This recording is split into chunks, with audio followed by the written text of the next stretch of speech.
हाय friend. मैं Mahanand Sai, MSc second semester botany.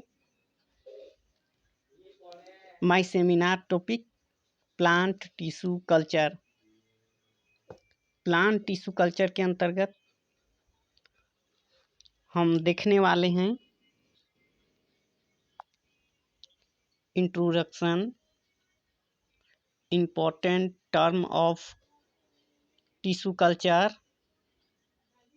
Tissue explain, in vitro, callus,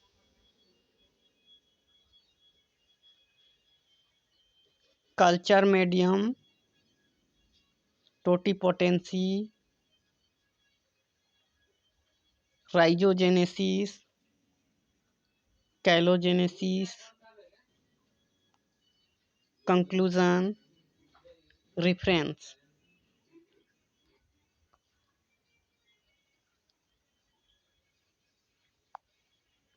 चलो देखते हैं। सबसे पहले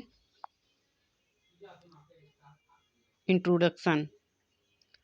पादप उत्तक संवर्धन माइक्रोप्रोपोगेशन यह एक ऐसा तकनीक है जिसके माध्यम से पादप के ऊतकों को प्रयोगशाला में निर्मित वातावरण में तथा तापमान, आर्द्रता आदि की नियंत्रित परिस्थितियों में कृत्रिम रूप से तैयार पोषक पदार्थ पर उगाया जाता है एवं नए पौधे का निर्माण किया जाता है।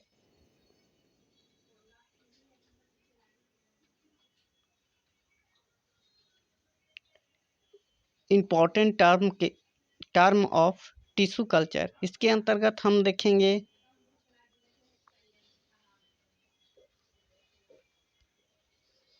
टिश्यू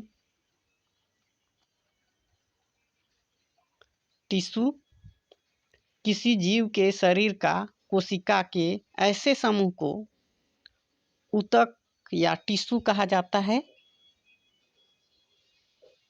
जिनकी उत्पत्ति एवं समान होती है तथा एक विशेष कार्य करती है।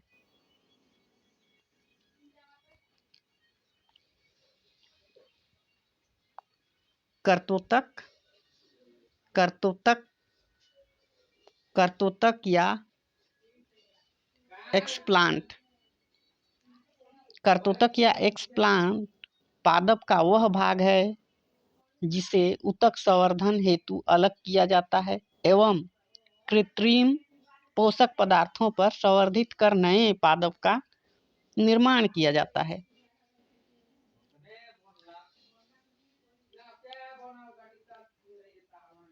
प्लांट टिश्यू कल्चर के अंतर्गत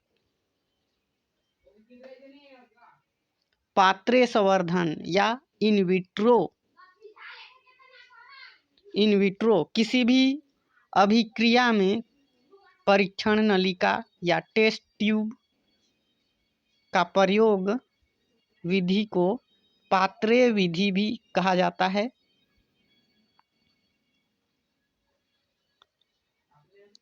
चौथा हम देखने जा रहे हैं क्लोन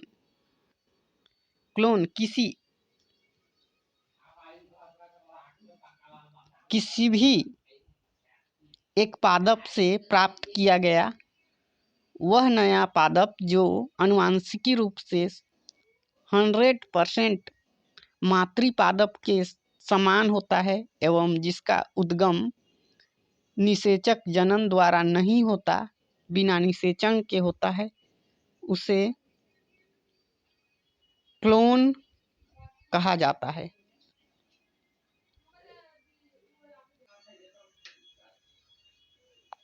हम चित्र के माध्यम से देख सकते हैं यहाँ पर टिश्यू, प्लांट से लिया हुआ टिश्यू तथा प्लांट अगार विलियन में रखा जाता है। चित्र में देखा जा सकता है प्लांट टिश्यू कल्चर। कैलस किस प्रकार से मौजूद है यहाँ, और एक पात्र में टिश्यू कल्चर किया गया है। हम देख रहे हैं कैलस। पादप कोशिकाओं में वह ऊतक पोषक पदार्थों पर उगाते हैं, पर एक अविभाजित तथा अनिश्चित आकार के कोशिका समूह का निर्माण होता है, जिसे पूर्ण संवर्धित करने पर नए पादप उगाए जा सकते हैं।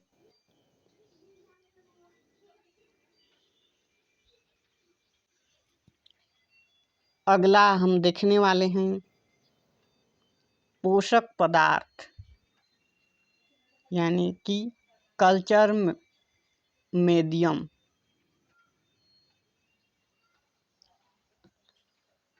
पादप ऊतक का संवर्धन करने हेतु उपयोग किए जाने वाला कृत्रिम रूप से तैयार किया गया पदार्थ पोषक पदार्थ के निम्न घटक हैं। अगार पादप हार्मोन्स, ऑक्सीजन तथा साइटोकाइनिन, अकार्बनिक लवण, प्रतिजैविक, विटामिन, ग्लूकोज आदि इसके अंतर्गत आते हैं। इसके अंतर्गत हम अगला देखने वाले हैं पूर्ण शक्यता, यानी कि टोटिपोटेंसी। किसी कोशिका की वह वार्षिक क्षमता जिसके कारण वह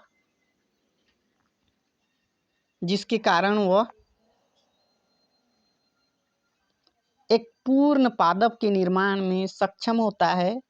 पूर्ण शक्यता की खोज सर्वप्रथम जी हेबरलैंड ने 1902 में किया था। यही पादप ऊतक संवर्धन के जनक कहे जाते हैं।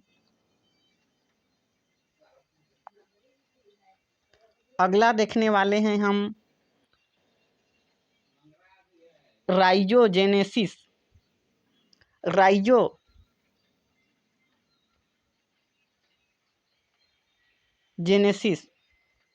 Genesis formation. पोषक पदार्थ पर ऊतक संवर्धन से प्राप्त कैलस द्वारा जड़ों का निर्माण होता है। यह ऑक्सीजन की अधिक मात्रा के कारण होता है।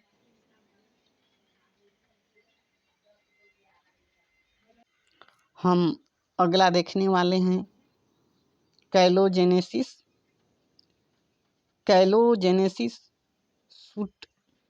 जेनेसिस यानी कि जेनेसिस फॉर्मेशन। पोषक पदार्थ पर ऊतक संवर्धन से प्राप्त कैलस द्वारा तने का निर्माण होता है। यह साइटोकाइनिन की अधिकता मात्रा के कारण होता है। हम नेक्स्ट देखने वाले हैं टाइप्स ऑफ टिश्यू कल्चर। इसके अंतर्गत हम देखेंगे सर्वप्रथम अंग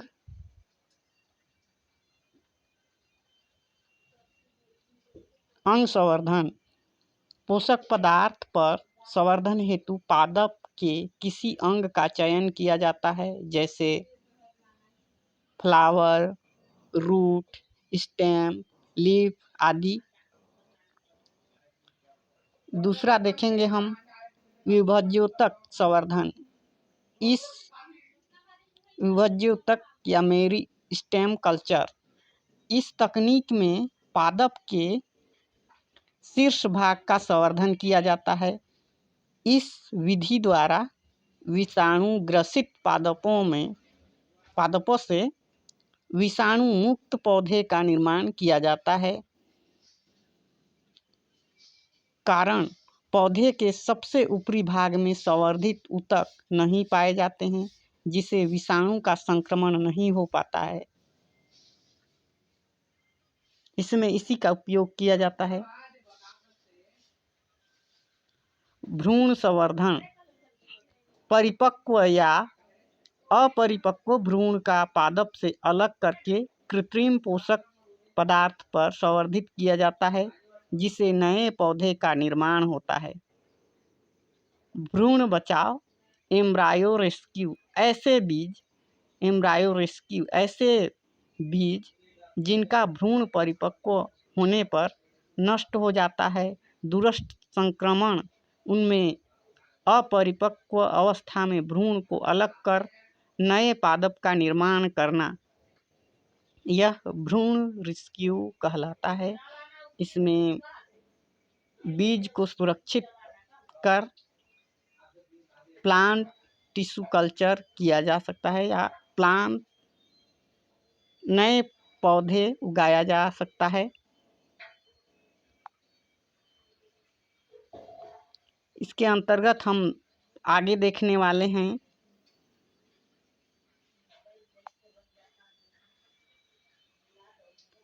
जीव द्रव संवर्धन। कोशिका को संवर्धित कर नए पादप का निर्माण किया जाता है। प्रोटोप्लाज्म जीव द्रव, कोशिका रहित या कोशिका भित्ति रहित कोशिका द्रव प्रोटोप्लास्ट